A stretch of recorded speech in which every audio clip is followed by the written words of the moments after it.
Hi everyone, it's Chenzo from Reality Art Pod, here to talk about RuPaul's Drag Race Season 16, Episode 3, titled The Mother of All Balls. Last time on Drag Race, we met the second batch of queens who competed in a talent show and rated each other, seeing Plain Jane and Geneva in the top, and Jane wardrobely malfunctioned her way to a $5,000 cash tip and immunity at some point. If you're behind, I put a link in the subject so you can watch my previous recaps. Also, if you like what I'm doing, don't forget to subscribe. I'm here every weekend with Drag Race videos. So let's dive into it. The queens come back to the workroom where Jane is celebrating her win. Hershey is looking forward to the fall of Jane. They briefly talk about Raid a Queen for like a millisecond, and then there's a scary message on the TV from the first group, then the ghoulish laugh of Saphira, which made sense in context this time. So we get second entrance looks from the original girls. Jane says, "Send in the clowns." These re-entrance looks for the most part are better than the original looks, especially Dawn, Morphine, Tsunami, and Q looks insanely good, but both of her looks were amazing. A mandatory, as usual, it's the neckline and the wig line. None of the lines are matching up where they're supposed to.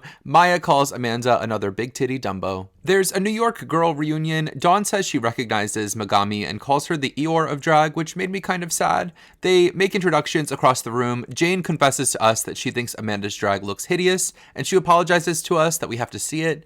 Maya calls Morphine's drag basic, and Morphine and Jane know each other somehow, but there was an awkward interaction between them. They fill each other in on how the talent shows went, and Plasma offends Saphira, talking about her singing that she never heard. The next day in the workroom, they gather around as Jane and Saphira receive their immunity potions. They're clearly designed after death becomes her, and I like that. Ru enters in a multifaceted gold suit that doubles as a fire hazard. Ru tells them they can use their potion to save themselves or another queen from elimination, but the potion has an expiration date, but they don't tell us what the expiration date for the potion is because they probably haven't decided that yet. Ru also tells them they'll be doing the Mother of All Balls, putting together 3 looks. One will be Mother Goose looks, a look based on famous mothers, and they'll be designing a look using menswear as unconventional materials. In the workroom, Q feels confident that she's going to win the challenge and sees Dawn as her biggest competition. Mirage is struggling with her look, and in confessional, Plasma says, "Mama, it shreds." Ru comes to talk to the girls. Maya implies to Ru that she doesn't think Morphine should be there. Q gets emotional about her grandmother who taught her art and sewing, not talking to her anymore because she does drag. Ru tells Nymphia that her ideas look like a lot of work, and Nymphia tells us she's not worried about it and calls herself a couturier,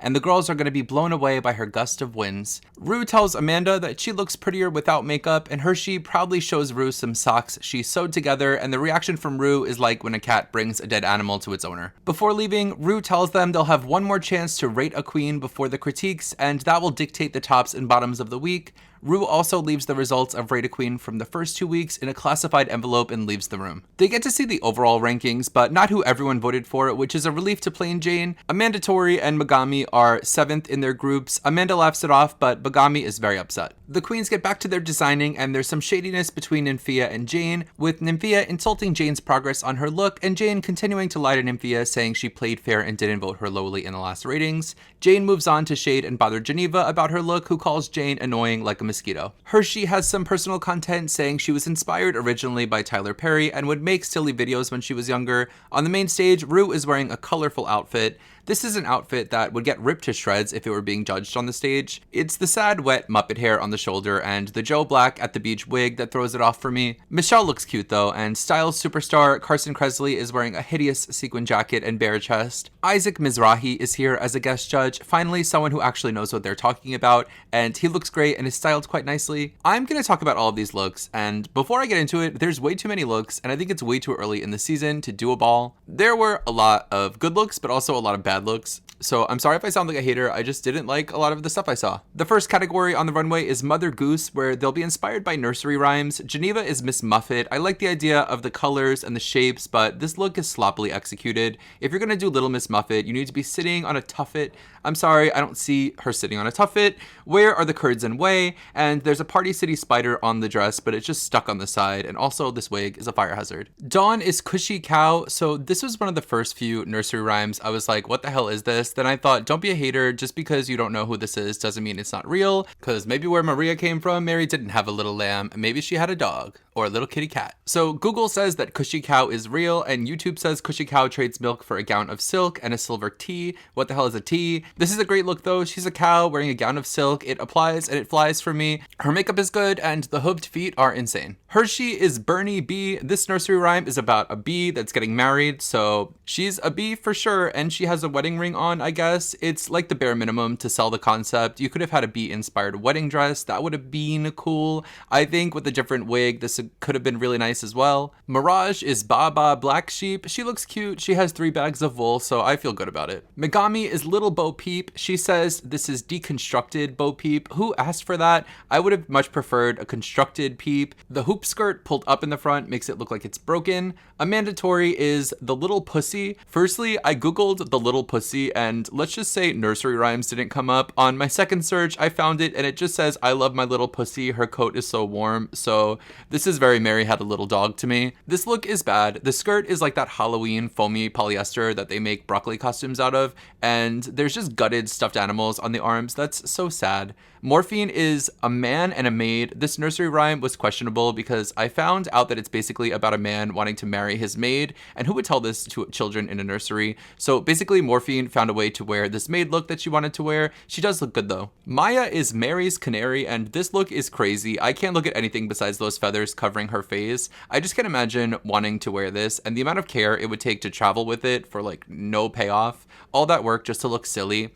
Q is the man in the moon. This is next level. She looks expensive, but also it's so fun and whimsical. You could definitely tell which queens had gotten the looks for the prompt and who just phones it in and used something they already had to fill the prompt. Nymphia is Little Boy Blue. She's in an expensive looking outfit and she's got a horn, so she nailed it. We love a horn. Saphira is Peter Pumpkin Eater, which I learned is about a man who locks his wife in a pumpkin. I like the pumpkin part of the dress, but the white contact in the eye was an unnecessary detail that took this to a confusing place. Jane is Pussycat beside the fire, and she obviously just put cat makeup on with a look that she already had. That's lazy to me. Tsunami as Humpty Dumpty was the best one for me. I think the Humpty look was so funny and silly, and then she tears away into an egg look underneath. I like the egg wig. Plasma does Tweedledee and Tweedledum. I appreciate going for characters that we'd know, but this looks wild. She's supposed to look like she's riding on their shoulders, but it really looks like Gina Davis in A League of Their Own with Michael Jackson bursting out of her stomach. The second category is Significant Mother, where they dress as famous mothers. Geneva is Salma Hayek. Firstly, I think Salma Hayek looks awful in the look from the reference photo, but Geneva looks good in this. It's probably her best runway look so far on the show. Dawn is Audrey Hepburn. This was a good look. I think it would have worked slightly better without the hat that kind of looks like a cake. Hershey is Mother Nature. She's wearing a map of the world, but it doesn't read as a map right away because the colors aren't giving me globe. She claims she's making a statement about global warming. Go off, Captain Planet. Mirage is La Llorona, so it's a nude bodysuit with hair around it. I like it from the front, but I think if the bodysuit is going to be airbrushed with ribs in the front,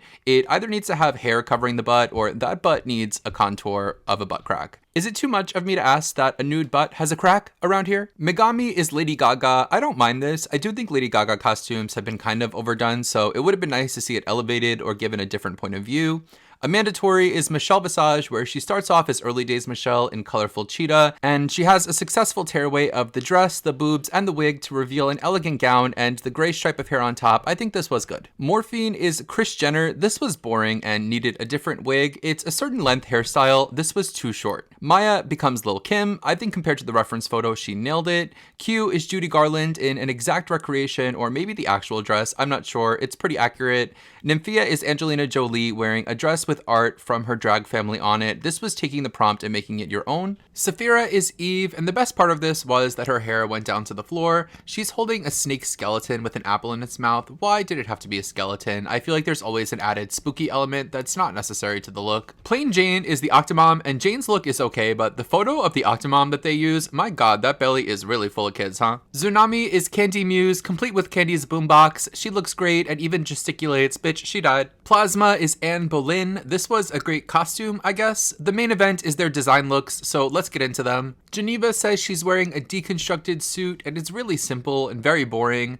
Dawn got a lot done in the time, making boot covers that double as overalls, a patched cape and corset. I feel like the look's not perfect, but all the colors look really great on her. Hershey's look is overall just not good. The overall vibe is like Big Frida goes to Easter Mass. The pants fit her, but probably because she didn't make them. Mirage was really worried about her look in the workroom, but I think she pulled it together. It's basically nothing, but she looks great and sells it. For Megami, this is the best look of the season for her, in my opinion. I see the Rosie the Riveter reference. All of the colors work nicely, and it's made well. For Amanda Tori, I feel like no matter the materials, she was going to pattern out this dress and cape. It is ugly, but still better than she's looked before. The wig is bad, but again, it's been worse. Morphine is wearing denim because she got stuck with all the denim that she didn't want. She made the look assless per Rue's request. She says, last minute, I decided to do a witch hat. Don't know why, but it looks great. It looks okay.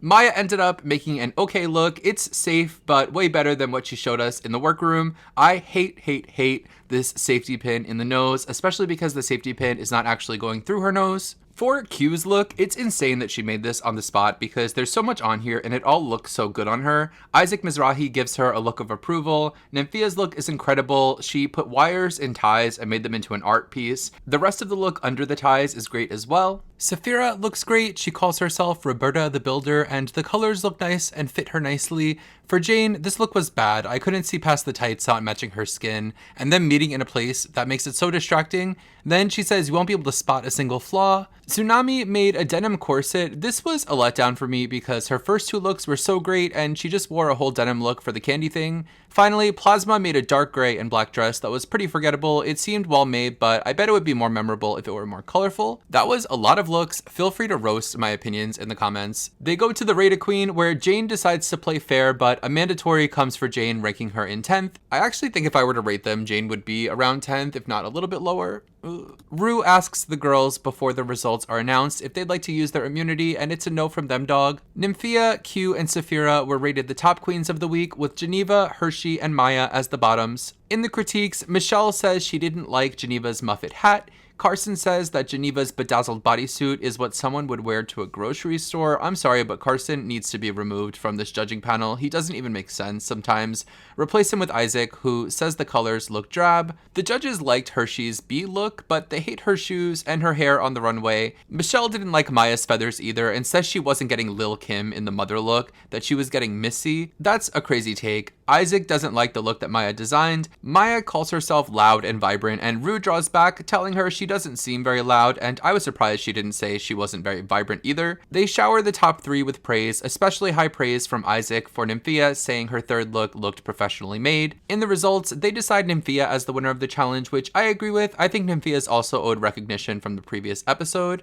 Maya is safe with encouragement from Rue to come out of her shell, and Geneva and Hershey have to lip sync to Maybe You're the Problem by Ava Max. This lip sync was okay. I think that Hershey was a bit more present in the performance and had better energy. Hershey gave a tight, fun lip sync, but Geneva does a split, so they decide Geneva won the lip sync, but I don't agree with the final result. So we lose our first queen in Hershey. On the way out, she says it's chocolate, and they play the song Wong. I had a great first impression of her and thought she could be a contender to win the show, so it's wild to see her out first. On the production side, I do see that maybe she wasn't going to show much more of herself. We've already gotten a lot of personal content about her in the first two episodes, and while she seemed to be a great competitor, I don't think she probably had too many really great looks to show us anyway.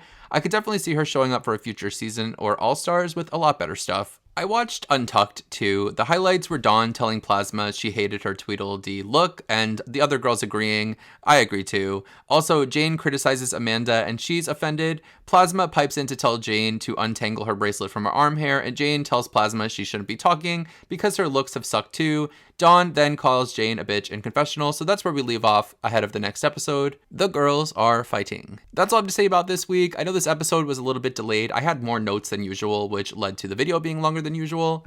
But I hope you like it. If you do, hit subscribe so you don't miss the next video. Let me know in the comments, do you agree or disagree with my hot takes? Also, let me know who you think will go home next. Until next time, have a nice week. Bye!